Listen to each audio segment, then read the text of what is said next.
Students, this is your Hindi class.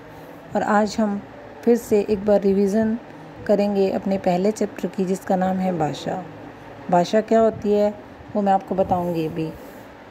तो प्रारंभ में मनुष्य न तो बोल सकता था और न ही वो लिख सकता था। बुद्धि के विकास के साथ साथ वह संकेतों के माध्यम से अपने भाव व्यक्त करने लगा। जैसे वो दुख को रोककर खुशी को हंसकर बताने लगा।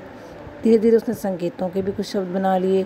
इन शब्दों के माध्यम से उसने आसपास के लोगों से अपनी बात को कहना शुरू किया। इस प्रकार से भाषा का जन्म हुआ।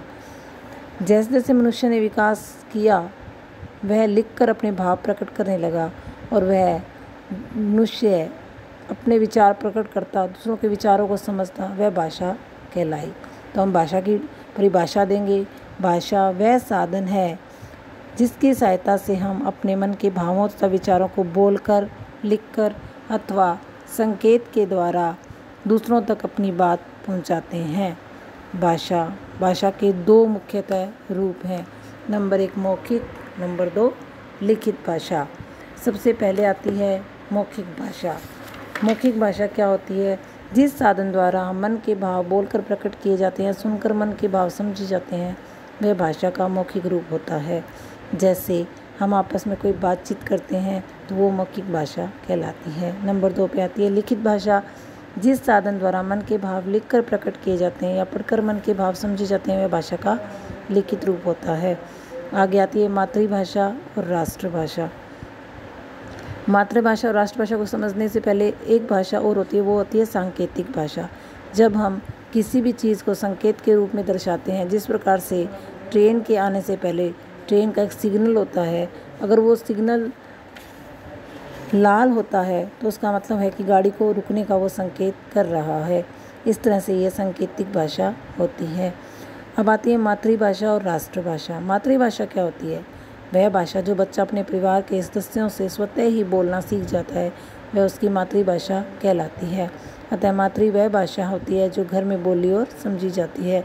जैसे हम कहें कि सुखविंदर पंजाबी बोलता है, बाजीराव तेलुगु बोलता है, इसी तरह से यह मातृभाषा कहलाती है। आगे आई हमारी हिंदी भाषा।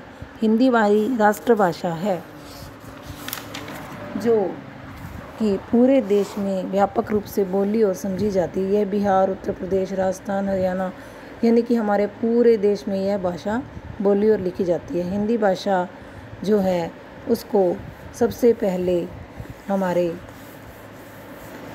हमारे देश में मुख्य भाषा का यानी कि राष्ट्रभाषा का दर्जा मिला था।